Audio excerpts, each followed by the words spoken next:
my name is Pierre, and this is task 12 for LCTA, for the class LCTA, and my thesis is the fashion industry needs your help. Laws and government regulation could stifle and potentially kill the fashion industry.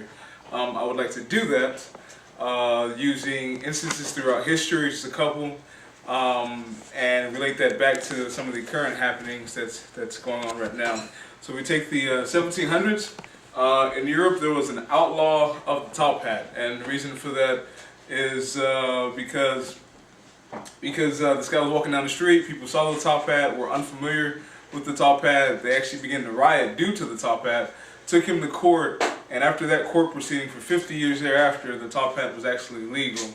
Moving on throughout history, let's take, for instance, the Chinese Mao, the socialist movement with the Mao dynasty ruling in China. There was the Mao suit.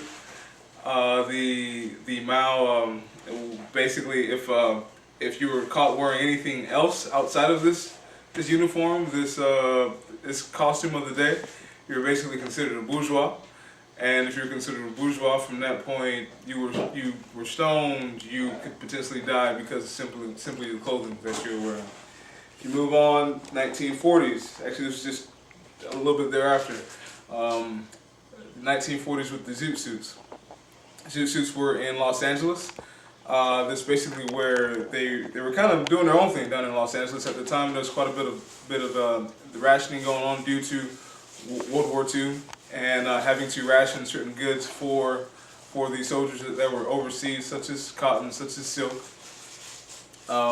These group of people, these mostly Hispanic and African American men and women, were creating their own style of clothing that was basically illegal. And the reason for that, if you look on your sheets, you'll see that there's certain styles of clothing that you could do at the time, certain things that were legal and other things that weren't legal.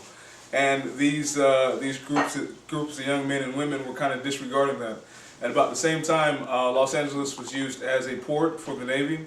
Navy soldiers came on land at about the late 1940s, and about the same time, due to the racial tension and due to the zoot suits, because they were basically breaking the regulation and laws at the time. There was quite a bit of rioting, quite a bit of disturbance. One of the newspaper writers, one of the newsmen, commented saying that basically these white young men and women were going anywhere they could potentially find anybody wearing a zoot suit and just kind of beating them silly. I'd like to actually compare that to some of the things that are happening today. Now there's no outright ban on anything today. There's no, I can wear whatever I want. I can basically I can cut up my clothes how I want to, or wear any type of suit that I like.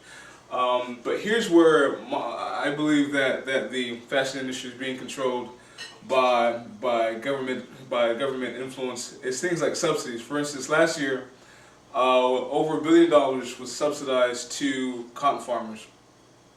Now, with that being said, they were basically controlling the supply and demand of the fashion industry with subsidies. For instance, they basically dictated to the cotton grower how much they should or should not grow due to subsidies. And the same way, we currently have new initiatives such as green initiatives that are telling farmers as well how much they should or should not grow.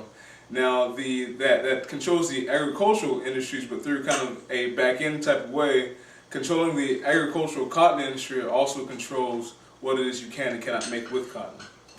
And this being said, is that it should never be a means of force or influences that controls any type of industry, any type of market, whether it's agriculture or whether it's fashion or any sort of business, but it should be the wills of the people. No one should be forced to do anything that is outside of their own good. And yeah, any questions? Ask a question. Anything. Well,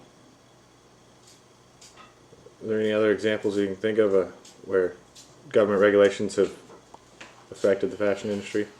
So there's the Mao, there's the zoot suits, there's the top hat. There's also in 2004, the French decided to make scarves illegal in public schools. And what that did basically from about 2000, but the year of 2005 was pretty insane as far as riots are concerned in France. This wasn't solely due, just like the Zoot Suit riots weren't solely due to government regulation or the coupons of World War II. The same way the French riots weren't solely due to scarves being made illegal, but that definitely had a strong hand to play. And in my opinion, it almost kind of built that atmosphere, kind of initiated that, if you will. Because it was the headscarf?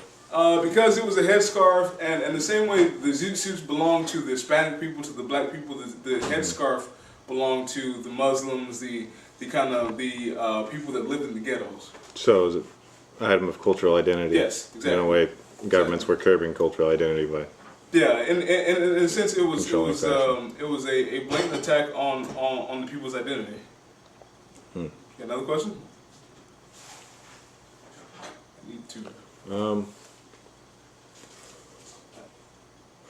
What would you recommend government's role be when dealing with markets, trade oil?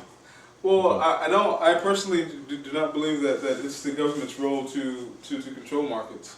I believe that it's the place of it's the people's obligation to purchase what it is they want, or to not purchase what it is they don't want.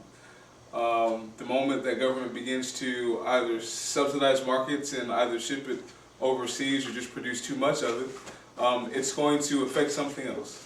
It's like a chain reaction.